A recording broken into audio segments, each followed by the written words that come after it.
এই ছোট্ট ছোট্ট পায়ে চলতে চলতে ঠিক পৌঁছে যাব সেই চাঁদের পাহাড়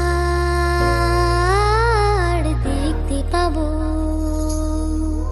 সেই চাঁদের পাহাড় মাথায় যাহার রামধনু রাঙা হয় দেখতে পাবো, ঠিক পৌঁছে যাব। এই ছোট্ট ছোট্ট পায়ে চলতে চলতে ঠিক পৌঁছে যাব।